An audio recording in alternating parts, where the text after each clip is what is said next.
Hi YouTubers, hi beautiful people, it's Roxy Renee. This video is a long time coming because it's something that I always have wanted to discuss, but up until this point, I just feel like now is the time for me to really discuss it because I've gone through the good, the bad, and the ugly, and I can kind of give my perspective from both standpoints. This video will be about my move to New York from Chicago. Stay tuned and we'll get right to it. So I moved to New York a little over 3 years ago. I moved to New York on August 8th of 2011. I was 20 years old. My birthday is July 28th. And that was basically my present to myself. So after 20 years of living in Chicago, I wanted a little bit more for myself. I've always been very inclined with fashion, so why not go to the fashion mecca, which is New York City? So I had this idea to go to an art school and kind of just delve myself into the fashion industry here in New York. And that was my plan initially. So what I did was I was already going to a private art school in Chicago called Columbia College Chicago. Great school, by the way. I spent 2 years there, and then I applied to the Art Institute of New York City. Got accepted, got all of my housing plans and everything together, all of my financial aid, and I was on my way to New York City. I didn't really know what to I actually didn't know what to expect at all. Let's just say that.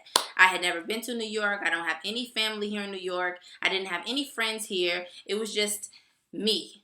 So I was extremely apprehensive, but also very anxious and excited just to be in such a new predicament. It was kind of like the fear was what thrived me. Like it's what pushed me into doing uncomfortable things. I feel like in life, when you want to be successful at something or anything for that matter, you have to go out of your comfort zone in order to accomplish that. So that's what I did. I just kind of pushed myself into the water to see if I would sink or swim. And I'm still standing, so obviously I swam. So like I said, I moved to New York on August 8th. Actually, when I first came into New York, I was living in New Jersey for a full week because the date for me to move into my dorm had changed last minute. I didn't get the email until I touched down in New York, unfortunately.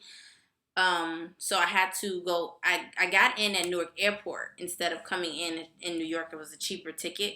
So I was already in New Jersey. I just got a hotel room in New Jersey for the whole week, which was not easy, by the way, because I didn't have money.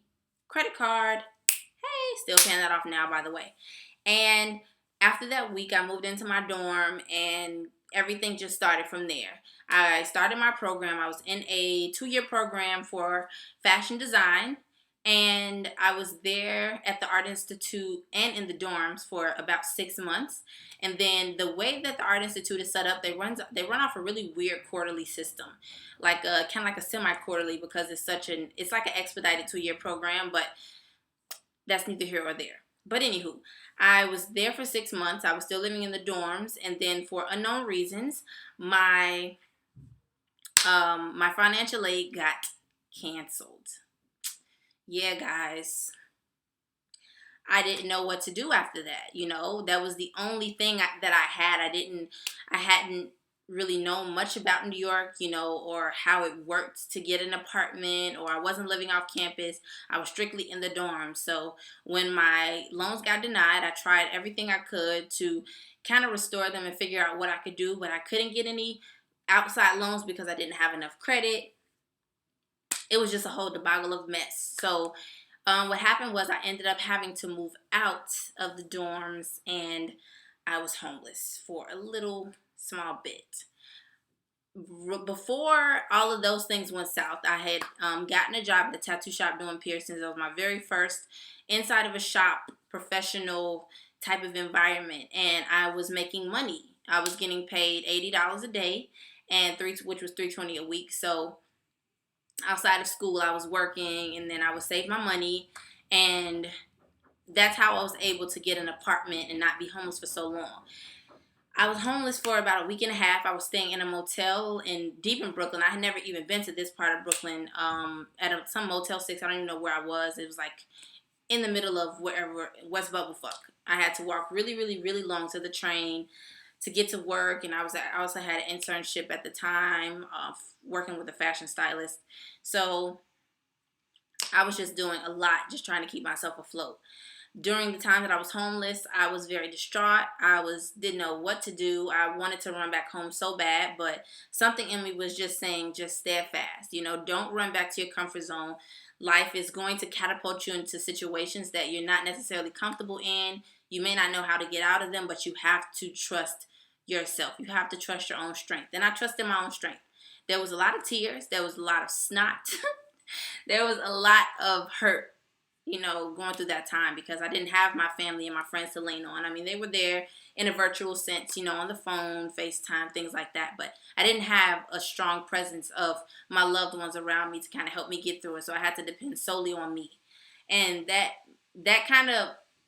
made me grow in such a way that now I always trust me. I've always trusted myself, because I wouldn't have been able to move all the way from Chicago to New York on my own at the age of 20 years old if I didn't.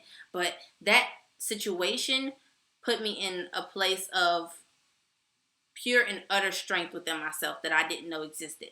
So I got an apartment off Craigslist in Jamaica, Queens. It was actually close to where I worked, so that was the pretty cool part about it. And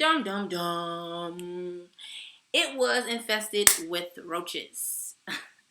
Anybody that knows me knows that I hate roaches. I am afraid of them. They are disgusting. I am just creeped out by them. So for me to go, and I don't know where the freak they were when I went to go look at this apartment. I don't know if the realtor had like some type of bird call for the roaches or something, because I didn't see one the whole time I was in the apartment. But the moment my stuff got moved in, honey, those things came out of nowhere.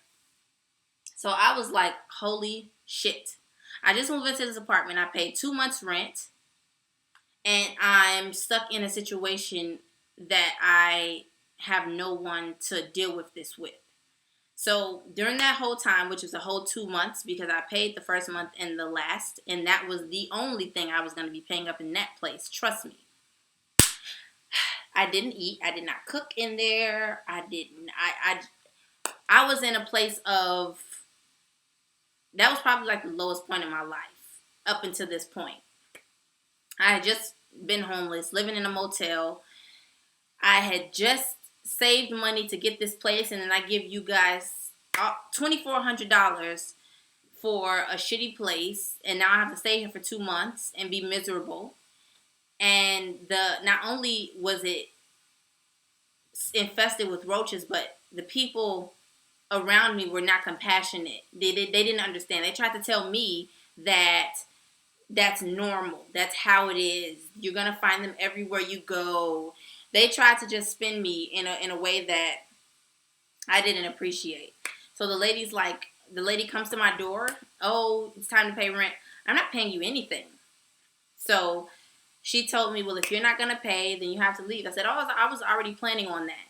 So once again, I go back to Craigslist, because that was pretty much the only source that I had to find a place without pay stubs, because I work off of a commission base, so we don't get pay stubs. That's not how a job like tattoos and body piercings and shit like that works. So I found a room in Ridgewood, Queens / Bushwick, Brooklyn, and it was cheaper.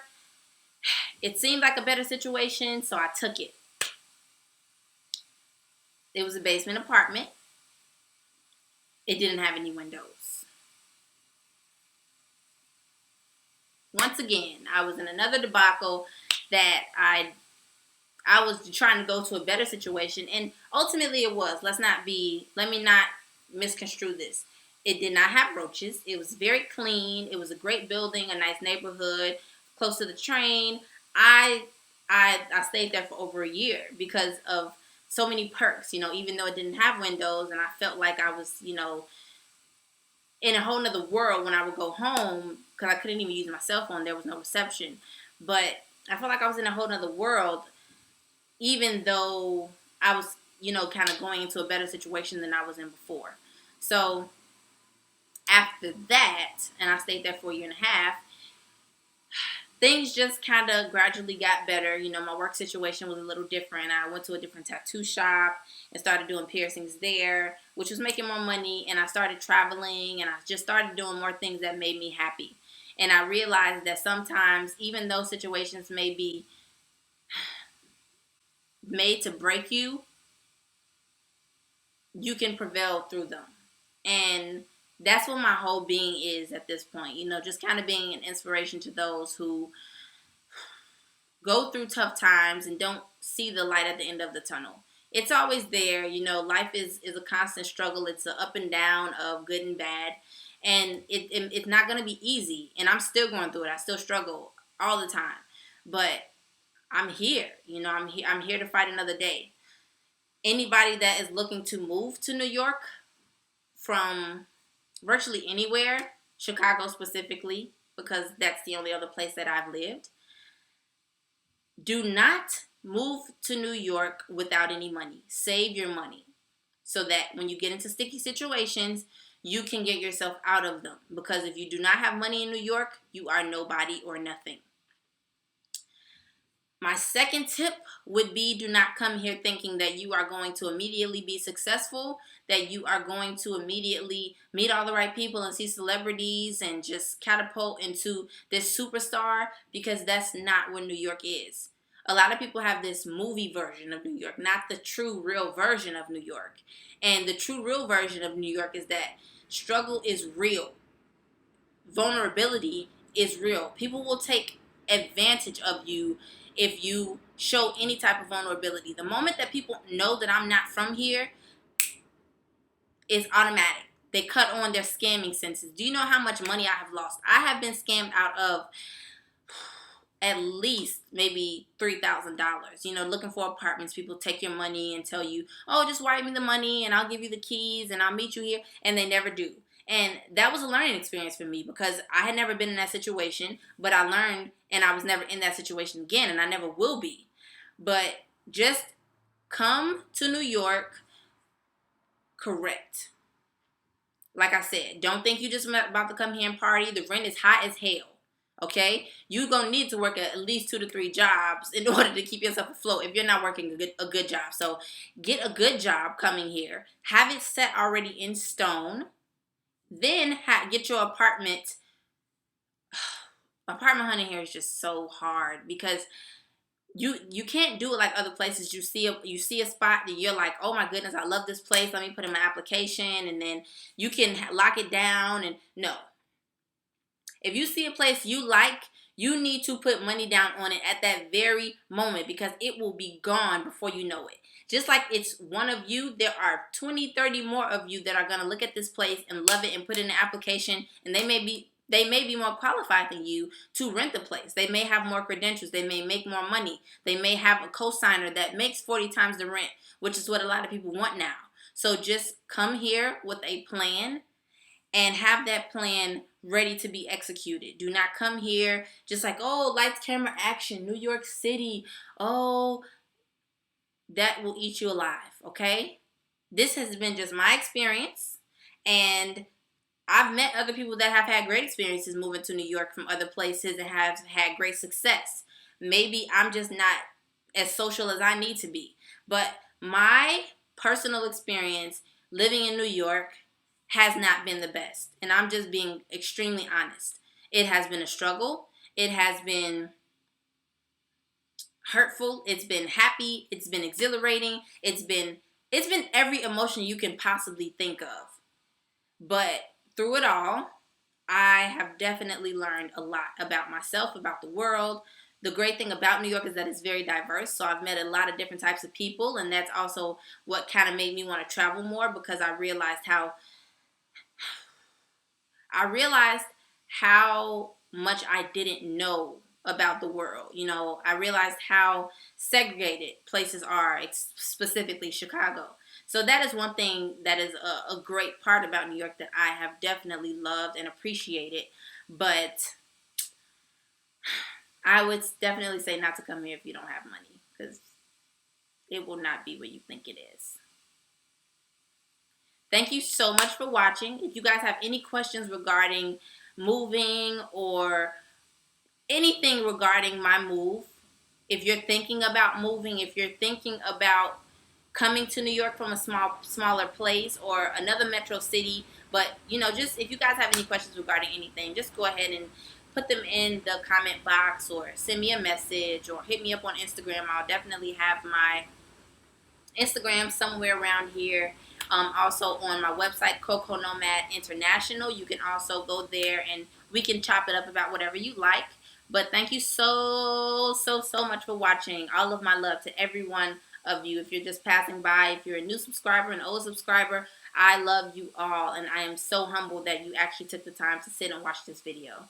Truly, truly I am. Thank you so much. See you next time.